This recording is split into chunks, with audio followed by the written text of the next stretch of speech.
Okay, thanks, Melissa. Severe weather alert coverage continues. As we've mentioned, hundreds of thousands of customers without power across southern New England right now, most of those in eastern Massachusetts. All right, this is video. Look at this from Marshfield, Mass. You can see the whipping winds here in this part of the state from this nor'easter.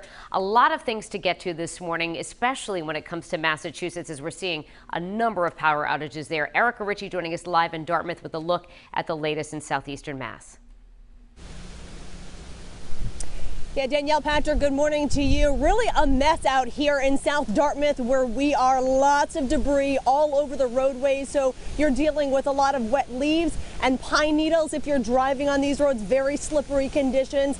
We've also got about 2,000 power outages here in Dartmouth alone. And then in addition to that, lots of trees and limbs coming down all over the place. In fact, take a look what they're doing. They're bringing down these power lines. You can see them right over here, dangling over here, just off to my right. They're dealing with taking down a tree off of power lines. They did kill the power there, but as those crews are working, just in the last 5 minutes, guys, another tree came down. Fortunately, those Eversource workers were able to get out of the way in time, so they weren't hurt. But you can kind of get an idea of how the situation is evolving over here. As those wind gusts come through, they're taking trees down. We heard one just as we got here. A tree, fortunately, it fell into the forest over here and didn't land across the roadway. But when those gusts come through, they really are doing some damage. Now let's go ahead and show you some video that was shot overnight, because the brunt of this has really been in southeastern Massachusetts, over Cape and the Islands. You heard them talking at the top of the show here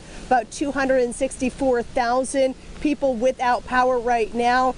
This video in Cape Cod, this was West Barnstable, woman getting trapped inside of her car when a tree fell while she was driving home. You can see those rescue crews working to free her right now. This was around midnight or so. Fortunately, she was not hurt when that happened. And I have to tell you guys that the same is true here in Dartmouth. When I spoke with police this morning, they said they've been out all night long, going ahead and getting trees taken care of, getting power lines taken care of. But they said, fortunately, in all of those incidents, there have been no injuries reported. I'm going to go ahead and step out of the way, because you can see here just to my right, there are the big trucks coming in to help get this debris off the road here. Obviously, this is going to have an impact on the morning commute. The fire chief is here as well, doing his best to direct traffic to keep people off of the roads here. We're going to monitor the situation. We'll go ahead and continue to bring you updates throughout the morning. So stay with us here on 12 News. Guys, I'll send it back to you. All right, Erica, thank you. So we've been tracking power outage numbers across Rhode Island. About 5,000 of the outages are now being reported in Pawtucket. And nearly 3,000 in South Kingstown right now. We continue our live severe weather coverage with Kayla Fish. She is in Narragansett this morning, and that's usually one of the spots that gets the worst of these types of storms. What is it like down there this morning, Kayla? Hey, good morning, Patrick and Danielle. Yeah, you're correct. Normally, this area feels the brunt of these storms, and while we're seeing wind and feeling little pelts of rain, it's not nearly as intense as some previous storms that we've covered here. I checked in with the Narragansett Police, South Kingstown Police, and North Kingstown Police this morning.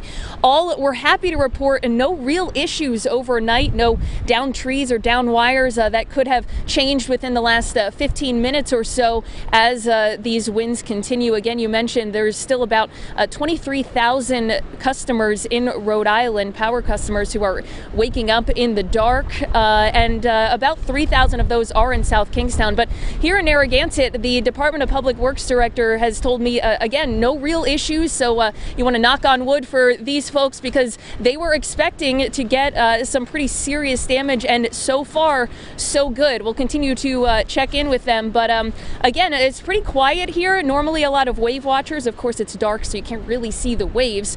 And we're feeling some wind gusts, but honestly, I think just within the last few minutes or so, we saw someone out actually just walking their dog along the sidewalk. I don't know where they are now, but again, to give you a glimpse into the conditions here, I can't see where Erica is, but Massachusetts seems to be getting the big brunt of this storm. Of course, we'll continue to update the conditions and bring you the latest information and details as soon as we learn it. But that's the latest live here in Narragansett.